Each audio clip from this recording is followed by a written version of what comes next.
ಬೆಳಗಾಂ ಒಂದ್ ಕಡೆಗೆ, ಬಳ್ಳಾರಿ ಒಂದ್ ಕಡೆಗೆ, ಅನೇಕ ಇಡೀ ರಾಜ್ಯ ಇವತ್ತೇನು ಕನ್ನಡ ಮಾತಾಡಂತ ಜನಗಳು ಒಕ್ಕಟ್ಟಾಗಿದ್ದಲ್ಲ ಅಂತ ಸಂದರ್ಭದಲ್ಲಿ ಇವತ್ತೇನು ಆಲೂರು ನಾರಾಯಣ ವೆಂಕಟರಾಯರು ಇವತ್ತೇನು ಕರ್ನಾಟಕದ ಪಿತಾಮಹ ಅಂತ ಏನ್ ಕರಿತೀವಿ, ಅವರು ಇಡೀ ರಾಜ್ಯ ಒಗ್ಗೂಡಿಸಲಿಕ್ಕೆ ಬಹಳ ಪ್ರಾಮಾಣಿಕವಾಗಿ ಪ್ರಯತ್ನ ಪಟ್ಟರು.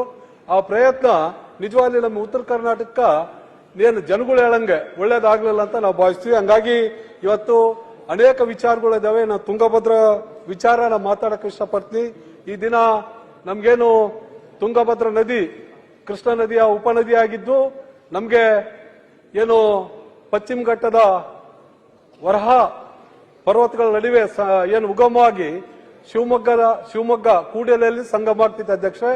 ಇವತ್ತೇನು ನಮಗೆ 387 ಕಿಲೋಮೀಟರ್ ಅದೇನು ನೀರು ಹರಿದು ಬರಂತ ಏನು ನಾವು ನೋಡ್ತಿದ್ವಿ. ಅದೇ ರೀತಿ ಇವತ್ತೇನು ಬಚಾವತ್ ಆಯೋಗದ ಪ್ರಕಾರ 320 TMC, ಬ್ರಿಜೇಶ್ ಕುಮಾರ್ ಆಯೋಗದ ಪ್ರಕಾರ 356 TMC ನೀರು ನಾವಿವತ್ತು ಬಳಸಿಕೊಳ್ಳಕ್ಕೆ ಅವಕಾಶ ಇದೆ.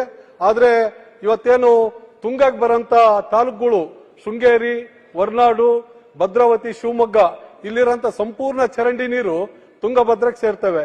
ಅದೇ ರೀತಿ ಭದ್ರಾ ನದಿಗೆ ಬರಂತ ಚಿಕ್ಕಮಗಳೂರು, ಕಡೂರು, ಅದೇ ರೀತಿ NR ಪುರ ಇಲ್ಲಿ ಬರಂತ ಸಂಪೂರ್ಣ ಚರಂಡಿ ನೀರು ಏನ್ ಭದ್ರಕ್ಕೆ ಸೇರ್ತವೆ. ತುಂಗಭದ್ರಾ ಆದ್ಮೇಲೆ ನಮ್ಗೆ ದಾವಣಗೆರೆ, ಹೊನ್ನಳ್ಳಿ, ಹರಪನಹಳ್ಳಿ, ಹಗರಿಬೊಮ್ಮನಹಳ್ಳಿ ಬರಂತ ಸಂಪೂರ್ಣ ಗಲೀಜ್ ನೀರು ಇವತ್ತೇನು ತುಂಗಭದ್ರಕ್ಕೆ ಸೇರ್ತವೆ. ಅನೇಕ ಸಕ್ಕರೆ ಕಾರ್ಖಾನೆಗಳು, ಏನು ಉಕ್ಕಿನ ಕಾರ್ಖಾನೆಗಳು, ಅನೇಕ ಫ್ಯಾಕ್ಟರಿಗಳು ಇವತ್ತೇನು ಹರಿಹರದಲ್ಲಿದೆಯೋ ಆ ಸಂಪೂರ್ಣ ಏನು ರಾಸಾಯನಿಕ ತ್ಯಾಜ್ಯ ಕೂಡ ತುಂಗಭದ್ರದಲ್ಲಿ ಸೇರ್ತವೆ. ಹಿಂಗಾಗಿ ಇದೇ ರೀತಿ ಮುಂದುವರೆದ್ರೆ ನಮಗೆ ತುಂಗಭದ್ರಾ ಇವತ್ತೇನು ಇನ್ನೂರು ಏನ್ ಬರ್ತೈತಿ ಅದು ಸಂಪೂರ್ಣವಾಗಿ ಹಾಳಾಗಂತ ಪರಿಸ್ಥಿತಿ ನಾವು ಎದುರಿಸಬೇಕಾಗ್ತೈತಿ. ಹಂಗಾಗಿ ಅಲ್ಲಿ ಬರಂತ ಸಂಪೂರ್ಣ ತಾಲೂಕಿಗೆ ಏನ್ ನೀರು ಶುದ್ಧೀಕರಣ ಮಾಡಿ ಬಿಟ್ರೆ ತುಂಗಭದ್ರಕ್ಕೆ ಒಳ್ಳೇದಾಗ್ತಿತ್ತು ಅಂತಂದು ಹೇಳ್ತೀವಿ. ಅದೇ ರೀತಿ ಅನೇಕ ನಮ್ಮ ಬಿಜೆಪಿ JDS MLAಗಳು ಮಾತಾಡಿದ್ರು. ಏನ್ 33 ಗೇಟ್ಗಳು ಏನು 19ನೇ ಗೇಟ್ ಟ್ರಸ್ಟ್ ಗೇಟ್ ಕಿತ್ತಿತ್ತು, ಇದೇನು ನಾವು ಮತ್ತೆ ನಮ್ ಸಿದ್ದರಾಮಯ್ಯ ಸಾರು, DK ಶಿವಕುಮಾರ್ ಸಾರ್ ಹೋಗಿ ಕಿತ್ಬಿಟ್ಟಿವಿ ನಮ್ಮ ಲೆವೆಲ್ಗೆ ಜನಗಳಲ್ಲಿ ಮತ್ತೆ ರೈತರಲ್ಲಿ ಅಂತ ಕೆಲಸ ಇವತ್ತು ಮಾಡ್ತಾ ಇದ್ದಾರೆ. ಇವತ್ತು 73 ವರ್ಷ ಆಯ್ತು ಡ್ಯಾಮ್ ಕಟ್ಟಿ, ನ್ಯಾಚುರಲ್ ಆಗಿ ಕಿತ್ತೋಗೈತಿ. ನಿಮ್ ಸರ್ಕಾರ ಇದ್ದದ್ರು ಕೂಡ ನಾವು ಸಪೋರ್ಟ್ ಮಾಡ್ತಿದ್ವಿ. ಇವತ್ತು ನಮ್ ಸರ್ಕಾರ ಇದೆ, ತಾವೆಲ್ಲ ಸಪೋರ್ಟ್ ಮಾಡ್ಬೇಕಾಗ್ತೈತಿ. ಯಾಕಂದ್ರೆ ಪ್ರಾಮಾಣಿಕವಾಗಿ 19ನೇ ಗೇಟ್ ಕಿತ್ತಿದಾಗ ನಿಜವಾಗಿ ನಾನು ಮತ್ತೆ ಜಿಲ್ಲಾ ಉಸ್ತುವಾರಿ ಸಚಿವರು ಎಲ್ಲರೂ ಸೇರಿ ಹಗಲು ರಾತ್ರಿ 5 ದಿನ ಕಷ್ಟಪಟ್ಟು 5 ದಿನ ಕಷ್ಟಪಟ್ಟು ಇವತ್ತೇನು ನಾವು ರೈತರಿಗೆ ನೀರು ಕೊಡಂತ ಕೆಲಸ ಮಾಡಿದ್ವಿ. ಹಾಗಾಗಿ ಈ ಗೇಟ್ ಬಗ್ಗೆ ಸಂಪೂರ್ಣವಾಗಿ ನಂಬಿಕೆ ಇದೆ. ಒಂದ್ ಬೆಳಗ್ಗೆ ನೀರು ಕಟ್ಟಾಗಿರ್ಬೋದು, ಆದ್ರೆ ಮುಂದೆ ಬರೋಂತ ದಿನಗಳಲ್ಲಿ ಏನ್ 33 ಗೇಟು ರೆಡಿ ಮಾಡಿ ಮುಂದಿನ ಏನು ಬೆಳೆಗೆ ಸಂಪೂರ್ಣವಾಗಿ ನೀರು ಕೊಡಂತ ನಂಬಿಕೆ ನನಗೆ ಮೊನ್ನೆ DK ಶಿವಕುಮಾರ್ ಸಾಹೇಬರು ಮತ್ತೆ ಸಿದ್ದರಾಮಯ್ಯ ಸಾಹೇಬ್ರ ಮೇಲೆ ನಂಬಿಕೆ ಇದೆ. ಹಾಗಾಗಿ ಈ ವಿಚಾರ ಒಂದ್ ಕಡೆಗೆ ಆದ್ರೆ ಇನ್ನೊಂದು ವಿಚಾರ ನಮ್ಗೆ ಇವಾಗೇನು ನಾವು 230 TMC ನೀರು ನಮಗೆ ಅಗತ್ಯ ಇದೆ. ಆದ್ರೆ 136 TMC ನೀರು ನಮಗೆ ಏನ್ ಬಳಕೆಯಲ್ಲಿ ಇದೆ. ಅದರಲ್ಲಿ 30 TMC ನೀರು ಇವಾಗ ಅಲ್ಲಿ ಹೂಳು ತುಂಬಿದೆ. ನಮಗೆ ಕೇವಲ ಇರೋದು 105 TMC ನೀರು ಮಾತ್ರ.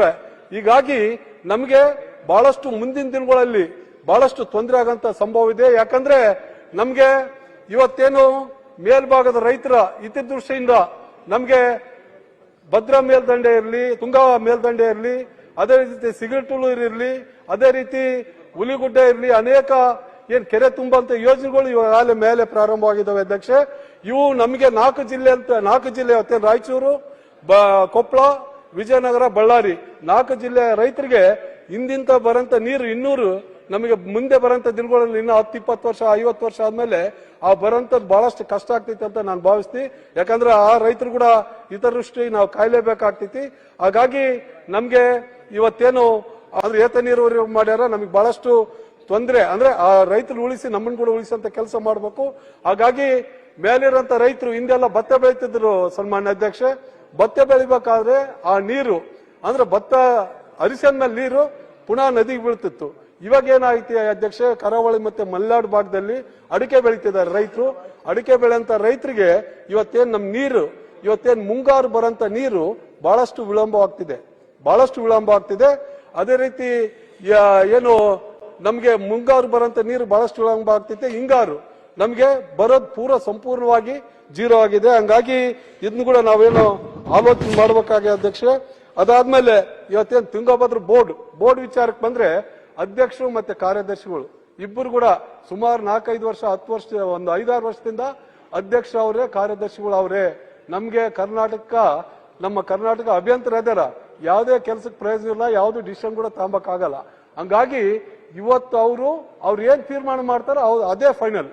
ಇವತ್ತು ಸನ್ಮಾನ್ಯ ಅಧ್ಯಕ್ಷೆ, ಇವತ್ತೇನ್ ನಮ್ಗೆ ಆಗಸ್ಟ್ ಇಂದ ಡಿಸೆಂಬರ್ ಒಳಗೆ ಅವ್ರು ನೀರ್ ತಗೊಂಡ್ರೆ ನಮ್ಗೆ ಯಾವ್ದು ಸಮಸ್ಯೆ ಆಗಲ್ಲ. ಆದ್ರೆ ಅವರು ಡಿಸೆಂಬರ್ ಆದ್ಮೇಲೆ ಫೆಬ್ರವರಿ ಮೇಲೆ ನೀರ್ ತಗೊಂತಾರೆ, ಸುಮಾರು 4-5 TMC ನೀರ್ ತಗೊಂತಾರ. ಕೊಪ್ಪಳ, ರಾಯಚೂರು, ಬಳ್ಳಾರಿ, ವಿಜಯನಗರ ಜಿಲ್ಲೆಗಳಿಗೆ ನಮಗೆ ಮುಂಗಾರು ಏನ್ ಡ್ಯಾಮ್ ತುಂಬಿದಾಗ ನಾವು ಸುಮಾರು 77, 80, 100 TMC ವರೆಗೆ ಒಳಗೆ ಬಿಡ್ತು. ಆ ಟೈಮ್ನಲ್ಲಿ ಅವ್ರು ಇಂಡಿಯಂಟ್ ಹಾಕಲ್ಲ, ಅವರು ಹಾಕೋದು ಏನ್ ಬೇಸಿಗೆ ಬೆಳೆಗೆ ನಮ್ಗೆ ಬೇಕಲ್ಲ ಅವಾಗ 4-5 TMC ನೀರು ಅವ್ರು ತಗೊಂಡ್ರೆ ನಮ್ಮ ಭಾಗದ ರೈತರಿಗೆ ಬಹಳಷ್ಟು ಅನಾನುಕೂಲ ಆಗ್ತೈತಿ. ಇವನ್ನೆಲ್ಲ ನೀಗಿಸ್ಬೇಕಂದ್ರೆ ನಮ್ಗೆ ಸಮಾಂತರ ಜಲಾಶಯ ಬಹಳಷ್ಟು ಅವಶ್ಯಕತೆ ಇದೆ. ಇವತ್ತೇನು ಕಾವೇರಿಯಿಂದ ಮೇಕೆದಾಟು ಯೋಜನೆ ಯಾವ ರೀತಿ ಅವಶ್ಯಕತೆ ಇದೆ, ಅದೇ ರೀತಿ ಕೊಪ್ಪಳ ಜಿಲ್ಲೆಯಲ್ಲಿ ನವಲಿ ಜಲಾಶಯ ಕೂಡ ಅಷ್ಟೇ ಬೇಡಿಕೆ ಇದೆ. ಯಾಕಂದ್ರೆ 30 TMC ಸಾಮರ್ಥ್ಯ ಇರೋಂತ ಏನ್ ನಮ್ಗೆ ಜಲಾಶಯ ಆದ್ರೆ ಆ ಕಡೆ ರಾಯಚೂರು ಮತ್ತೆ ಕೊಪ್ಪಳ ಭಾಗಕ್ಕೆ ಅನುಕೂಲ ಆಗ್ತೈತಿ, ವಿಜಯನಗರ ಮತ್ತು ಬಳ್ಳಾರಿಗೆ ನಮ್ಮ ನೀರು ಅನುಕೂಲ ಆಗ್ತೈತಿ. ಆ ಸಮಾಂತರ ಜಲಾಶಯ ಮಾಡಿದಲ್ಲಿ ಬಹಳಷ್ಟು ಅನುಕೂಲ ಆಗ್ತೈತಿ. ಅದೇ ರೀತಿ ಇವತ್ತೇನು ಆಲ್ಮಟ್ಟಿ ಜಲಾಶಯದಿಂದ ನಮಗೆ ಸಾಕಷ್ಟು ಫ್ಲಡ್ ಬಂದಾಗ ಅನೇಕ ನೀರು ನಾವು ಹೊರಗಡೆ ಬಿಡ್ತೀವಿ. ಇವತ್ತು ಆಲ್ಮಟ್ಟಿ ಮತ್ತೆ ತುಂಗಭದ್ರಾ 100 ಕಿಲೋಮೀಟರ್ ಮಾತ್ರ ಡಿಫರೆನ್ಸ್ ಇರೋದು. ಈ 100 ಕಿಲೋಮೀಟರ್ ಒಳಗ ನಮ್ಗೆ ನೆಲಗಲವೇ ಅಂದ್ರೆ ಕೆನಾಲ್ ಮಾಡೋದ್ರಿಂದ ಬಹಳಷ್ಟು ಅನುಕೂಲ ಆಗ್ತೈತಿ. ಯಾಕಂದ್ರೆ ಇವತ್ತು ತುಂಗಭದ್ರಾ ಕೆಳಮಟ್ಟ 324 ಇರ್ತೈತೆ, ಅದು ಬಡ್ತಿ ಆದ್ಮೇಲೆ 397 ಆಗ್ತೈತೆ. ಅದೇ ರೀತಿ 397 524 ಈ ರೀತಿ ಡಿಫರೆನ್ಸ್ ಆಗ್ತೈತೆ. 25 ಅಡಿ ಮೀಟರ್ ನಮ್ ತುಂಗಭದ್ರಾ ಕೆಳಮಟ್ಟಿದೆ. ಹಂಗಾಗಿ ನಮ್ಗೆ ನೆಲಗಲವೆ ಮೂಲಕ ಏನ್ ಆಲ್ಮಟ್ಟಿಯಿಂದ ನೀರ್ ತಗೊಂಬಂದ್ರೆ ನಮ್ಗೆ ಬಹಳಷ್ಟು ಅನುಕೂಲ ಆಗ್ತೈತೆ ಅಂತಂದು ನಾನು ಭಾವಿಸ್ತೀನಿ. ಯಾಕಂದ್ರೆ ನಮ್ಗೆ ಇವತ್ತೇನು 73 ವರ್ಷ ಆಯ್ತು, ಅನೇಕ ತೂಬುಗಳಿದಾವೆ. ಅಂದ್ರೆ ಡಿಸ್ಟ್ರಿಬ್ಯೂಟರ್ ಏನ್ ನಾವು ಮಾಡ್ತೀವಿ, ಆ ತೂಬುಗಳಲ್ಲಿ ಇವತ್ತು ಕೇವಲ 1 ಕ್ಯೂಸೆಕ್ಸ್ 3 ಕ್ಯೂಸೆಕ್ಸ್ 4 ಕ್ಯೂಸೆಕ್ಸ್ ನೀರಿದೆ. ಅಂದ್ರೆ ಕೆಲವೊಂದು ಎಲ್ಲವೂ HLC LLC ಭಾಗದಲ್ಲಿ ಆಂಧ್ರ ಮತ್ತೆ ಕರ್ನಾಟಕ ಸರ್ಕಾರ ಕುಂತು ಇವತ್ತೇನು 70 ವರ್ಷದ ಹಿಂದೆ ಮಾಡಿದಂತ ಅಲೋಕೇಶನ್ ಇವತ್ತು ಪುನಃ ಇದು ಮಾಡಿದ್ರೆ ಬಹಳಷ್ಟು ಅನುಕೂಲ ಆಗ್ತಿತ್ತು. ಯಾಕಂದ್ರೆ ಹಿಂದೆಲ್ಲ ಸರಿಯಾದ ಟೈಮಿಗೆ ಮಳೆ ಬರ್ತಿತ್ತು, ಯಾವ್ದು ಕೂಡ ಕೆಲ ನೀರು ಅವಶ್ಯಕತೆ ಇದ್ದಿದ್ದಿಲ್ಲ. ಇವಾಗ ಎಲ್ಲಾ ರೈತರಿಗೆ ನೀರಿನ ಅವಶ್ಯಕತೆ ಐತಿ. ಯಾಕಂದ್ರೆ ಉದಾಹರಣೆ ನಮಗೆ ಕೂರಿನೂರ್ ಇರ್ಲಿ, ಗೆಣಿಕ್ಯಾಳ ಇರ್ಲಿ, ಸೋಮಲಾಪುರ ಇಡೀ D7, 13, 14 ಸಹ ಸಂಪೂರ್ಣವಾಗಿ ನಮ್ಗೆ ಉದಾಹರಣೆಗೆ 100 ಕ್ಯೂಸೆಕ್ಸ್ ಬೇಕಂದ್ರೆ ಅದ್ರ ಇಂಡೆಂಟ್ ಇರೋದ 10 ಕ್ಯೂಸೆಕ್ಸ್. ಹಿಂಗಿದ್ದಲ್ಲಿ ರೈತರು ದಿನಾಲಿ ಜಗಳ ಆಡಿ ಪೊಲೀಸ್ ಸ್ಟೇಷನ್ಗೆ ಹೋಗೋದು, ಕೇಸ್ ಆಗೋದು, 10 ವರ್ಷ ಇದು ಮಾಡೋದು. ಹಂಗಾಗಿ ಎಲ್ಲವೂ ನಮ್ಮ ಭಾಗ ಅಂತಲ್ಲ, ನೀರಾವರಿ ಪ್ರದೇಶ ಎಲ್ಲೆಲ್ಲಿ ಐತಿ ಅದನ್ನ ಇದು ಮಾಡಿದ್ರೆ ಅನುಕೂಲ ಆಗ್ತಿತ್ತು ಅಂತ ಹೇಳ್ತೀನಿ. ಅದಾದ್ಮೇಲೆ ಇವತ್ತೇನು ನಮ್ಗೆ ಬಹಳಷ್ಟು ಸರ್ಕಾರಗಳು ಕಾರ್ಯಕ್ರಮಗಳು ಕೊಡ್ತಾರೆ. ಆದ್ರೆ ರೈತರಿಗೋಸ್ಕರ ಏನು ಹೊಲಕ್ಕೊಂದು ಕೆರೆ ಮಂಗ ಏನು 20x20 100x100 20 ಅಡಿ ಆಳ 3 ಲಕ್ಷ ರೂಪಾಯಿ ಖರ್ಚಾಗಬಹುದು ಅಧ್ಯಕ್ಷೆ. ಅಂತ ಕಾರ್ಯಕ್ರಮಗಳು ಕೊಟ್ರೆ ರೈತರು ನಿಲ್ಗಡೆ ಅಂದ್ರೆ ನೀರ್ ನಿಲ್ಲಿಸಿದ್ರೆ ಕಷ್ಟ ಟೈಮ್ನಾಗ ಉಪಯೋಗ ಆಗ್ತೈತಿ. ಮಳೆ ನೀರು ಮತ್ತೊಂದು ರೀಬೋರ್ ಆಗ್ಲಿಕ್ಕೆ ಅನುಕೂಲ ಆಗ್ತೈತಿ. ಅದಾದ್ಮೇಲೆ ಲಾಸ್ಟ್ ಅಧ್ಯಕ್ಷೆ, ನಮ್ಮ KMRCಯಲ್ಲಿ ಸುಮಾರು 5,000 ಕೋಟಿ ಏನ್ ದುಡ್ಡಿದೆ ಅಧ್ಯಕ್ಷೆ. ನಮ್ ಸರ್ಕಾರಕ್ಕೆ ಬಹಳ ಸತಿ ನಾನು ಮನವಿ ಮಾಡೀನಿ. 3 ಜಿಲ್ಲಾಧಿಕಾರಿಗಳು ಬಂದ್ರು ಹೋದ್ರು. ಆ 5,000 ಕೋಟಿ ಕರೆಮಕ್ಕ ಇನ್ನು ಅನೇಕ ಜನ ಆಸ್ಪತ್ರೆ ಬಗ್ಗೆ ಮಾತಾಡ್ತಿದ್ರು. ಇವತ್ತೇನು ಉತ್ತರ ಕರ್ನಾಟಕದಲ್ಲಿ 5,000 ಕೋಟಿ ಇದೆ, ಕಿದ್ವಾಯಿ ಆಸ್ಪತ್ರೆ ಮಾಡಕ್ಕೆ ಯಾವುದೇ ತೊಂದರೆ ಇಲ್ಲ ದುಡ್ಡಿಂದು. ಸರ್ಕಾರದ ₹1 ಬೇಕಾಗಿಲ್ಲ. ಬಂದಂತ DCಗಳು ಅದನ್ನ ಇಂಪ್ಲಿಮೆಂಟ್ ಮಾಡಂತ ಶಕ್ತಿ ಇವತ್ತೇನು ಬಳ್ಳಾರಿ ಜಿಲ್ಲೆ DCಗಳಿಗಿಲ್ಲ. ನಾನು 100 ಬಾರಿ ಮನವಿ ಮಾಡೀನಿ, ನಮಗೆ ದುಡ್ಡು ಬೇಡ. ಇವತ್ತೇನು ಕಿದ್ವಾಯಿ ಹಾಸ್ಪಿಟ್ಲಿಗೆ ನಾನು ಅಡ್ಮಿಟ್ ಮಾಡಿಸ್ತೀನಿ ಅಧ್ಯಕ್ಷೆ. ಇಲ್ಲೆಲ್ಲಿ ಹೋದಂತ ಪೇಷಂಟ್ ಕೊನೆ ಉಸಿರು ಅಂದ್ರೆ ಇನ್ನೇನು ಅಲ್ಲಿ ಹೋಗಿ ಸಾಯ್ಬೇಕು ಅಂದ್ರೆ ಸಾವನ್ನಪ್ಪಬೇಕು. ಅಲ್ಲಿ ಹೋದಾಗ ಬೆಡ್ ಸಿಗಲ್ಲ ಅಧ್ಯಕ್ಷೆ. ನಾವು 100 ಜನ ಒಂದು ಮಿನಿಮಮ್ 5-6 ಜನ ಡಾಕ್ಟ್ರಿಗೆ ಮಾತಾಡಿ ಆ ಪೇಷಂಟ್ ಹೊರಮಕ್ಕಂತ ನಾವು ಕ್ಯಾನ್ಸರ್ ಇರ್ತೈತಿ, ಚಳಿಗೆ ತಡ್ಕೊಂಬಕ್ಕಾಗಿರಲ್ಲ, ಊಟ ಹೋಗಲ್ಲ, ಏನಾಗಲ್ಲ. ಒಂದ್ ಸೀಟ್ ಸಿಗಬೇಕಂದ್ರೆ ಸುಮಾರು ನಮಗೆ 5-6 ದಿನ ಅಡ್ವಾನ್ಸ್ ಆಗಿ ಫೋನ್ ಮಾಡಿ ರಿಕ್ವೆಸ್ಟ್ ಮಾಡಿ ಕೈ ಮುಗಿದು ಇವನ್ನೆಲ್ಲ ಮಾಡಿ ಅಲ್ಲಿ ಕಳಿಸ್ರೆ ಅಲ್ಲಿ ಅಡ್ಮಿಟ್ ಆಗಕ ಸುಮಾರು ಒಂದು 10 ದಿನ ಬೇಕಾಗ್ತಿತ್ತು. ಹಂಗಾಗಿ ದುಡ್ಡು ನಮ್ಮಲ್ಲೇ ಇದೆ, ಗವರ್ಮೆಂಟ್ ಕೂಡ ಬೇಡ. KMRC DMF ಎಲ್ಲೇ ಜಾಗ ಕೂಡ ರೆಡಿ ಐತಿ. ಏನಂದ್ರೆ ಇಂಪ್ಲಿಮೆಂಟ್ ಮಾಡಂತ ಕೊರತೆ ನಮ್ಮಲ್ಲಿದೆ. ಅದಾದ್ಮೇಲೆ ಅನೇಕ ಫ್ಯಾಕ್ಟರಿಗಳಿದಾವೆ ನಮ್ಮಲ್ಲಿ, ಜಿಂದಾಲ್ ದೊಡ್ಡ ಕಾರ್ಖಾನೆಗಳು ಇದಾವೆ. ತಂದೆ ತಾಯಿಗಳು ಕೂಲಿನೋ ನಾಲಿನೋ ಮಾಡಿ ಇವತ್ತು ಡಿಪ್ಲೊಮಾ ಐಟಿಐ ಇಂಜಿನಿಯರಿಂಗು 100 ಕೋರ್ಸ್ಗಳು ಕೊಡ್ತಾರೆ. ನೀವು ಬಹಳ ಕಷ್ಟಪಟ್ಟು ಇನ್ನೊಬ್ಬರ ಮನೆ ಮುಂದೆ ಹೋಗಿ ಮುಸುರಿ ತಿಕ್ತಾರ. ನನ್ ಮಗ ಸಮಾಜದಲ್ಲಿ ಮುಂದೆ ಬರಬೇಕು, ನನ್ ಮಗ ಕೂಡ ವಿದ್ಯಾವಂತ ಆಗ್ಬೇಕಂತಂದು ಬಹಳಷ್ಟು ಕಷ್ಟ ಇದ್ರು ಕೂಡ ನಾನು ಏನ್ ಮಾಡ್ತೀನಿ ತಂದೆ ತಾಯಿ ಅಂತಂದು ಮಕ್ಕಳಿಗೆ ತೋರ್ಸ್ಲಾರ್ದಂಗ ತಂದೆ ತಾಯಿ ಭಿಕ್ಷಾ ಏನು ಕೂಲಿ ನಾಲಿ ಹೋಗಿ ಓದಿರ್ತಾರೆ. 100 ಫ್ಯಾಕ್ಟರಿಗಳಿದಾವೆ ಅಧ್ಯಕ್ಷ. ಒಬ್ಬರನ್ನು ಕೂಡ ಸರಿಯಾದ ರೀತಿ ನಾವು ಬಳಸ್ಕೊಂಬಕ್ ಆಗ್ತಾ ಇಲ್ಲ, ಒಬ್ರಿಗೆ ಒಳ್ಳೆ ಕೆಲಸ ಕೊಡಕ್ ಆಗ್ತಾ ಇಲ್ಲ. ಗಣೇಶ್ ಯಾರು ಕೂಡ ಒಬ್ರು ಕೂಡ ಬಸವರಾಜ್ ಒಬ್ರು ಕೂಡ ಇಂತ ಇಷ್ಟು ಫ್ಯಾಕ್ಟರಿಗಳಿದಾವೆ ಅವ್ರಿಗೆ ಒಳ್ಳೆ ಕೆಲಸ ಕೊಡ್ರಿ ಅಂತ ಹೇಳಂತ ನಿಟ್ಟಿನಲ್ಲಿ ಇದಾಗ್ತಾ ಇಲ್ಲ. ಹಂಗಾಗಿ ಬಹಳಷ್ಟು ನೋವಾಗ್ತಿದೆ ನನಗೆ.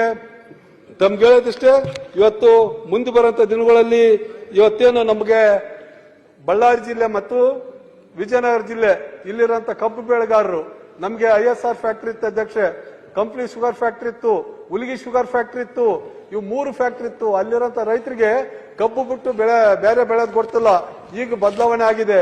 ದಯವಿಟ್ಟು ಸರ್ಕಾರಕ್ಕೆ ಮನವಿ ಮಾಡ್ತಾನು, ಅಲ್ಲಿ ಹೊಸಪೇಟೆ ಎಲ್ಲಾದ್ರೂ ಕಂಪ್ಲಿ ಭಾಗದಲ್ಲಿ ಒಂದು ಶುಗರ್ ಫ್ಯಾಕ್ಟರಿ ಹಾಕಿದ್ರೆ ಅಲ್ಲಿರೋಂತ ರೈತರಿಗೆ ಬಹಳಷ್ಟು ಅನುಕೂಲ ಆಗ್ತಿತ್ತು. ಯಾಕಂದ್ರೆ ನಾವು ಕಟಾವ್ ಮಾಡಿ ಬೇರೆ ತಾಲೂಕಿಗೆ ಕಳಿಸ ಮೇಲೆ ಅಲ್ಲಿ ಲಾರಿ ಪಲ್ಟಿ ಆಯ್ತು ಮತ್ತೊಂದು ಆಯ್ತಂದ್ರೆ ರೈತನೇ ಅದಕ್ಕೆ ದುಡ್ಡು ಕೊಟ್ಟು ಮತ್ತೆ ಲೋಡ್ ಮಾಡಿ ಕಳಿಸಂತ ಪರಿಸ್ಥಿತಿ ಬಹಳಷ್ಟು ನೋಡಿದೆ. ಹಂಗಾಗಿ ಸರ್ಕಾರಕ್ಕೆ ಕೈ ಮುಗಿತಿ ಇವತ್ತು ವಿಜಯನಗರ ಭಾಗದಾಗ ಅಲ್ಲಿ ಬಳ್ಳಾರಿ ಭಾಗದಾಗ ಶುಗರ್ ಫ್ಯಾಕ್ಟರಿ ಹಾಕಿದ್ರೆ ಬಹಳಷ್ಟು ಅನುಕೂಲ ಆಗ್ತಿದೆ, ಆ ರೈತರಿಗೆ ಒಳ್ಳೇದಾಗ್ತಿತ್ತು ಅಂತ ಹೇಳಿ ನಮಗೆ ಮಾತಾಡಕ್ಕೆ ಅವಕಾಶ ಕೊಟ್ಟಂತ ತಮ್ಮೆಲ್ಲರಿಗೂ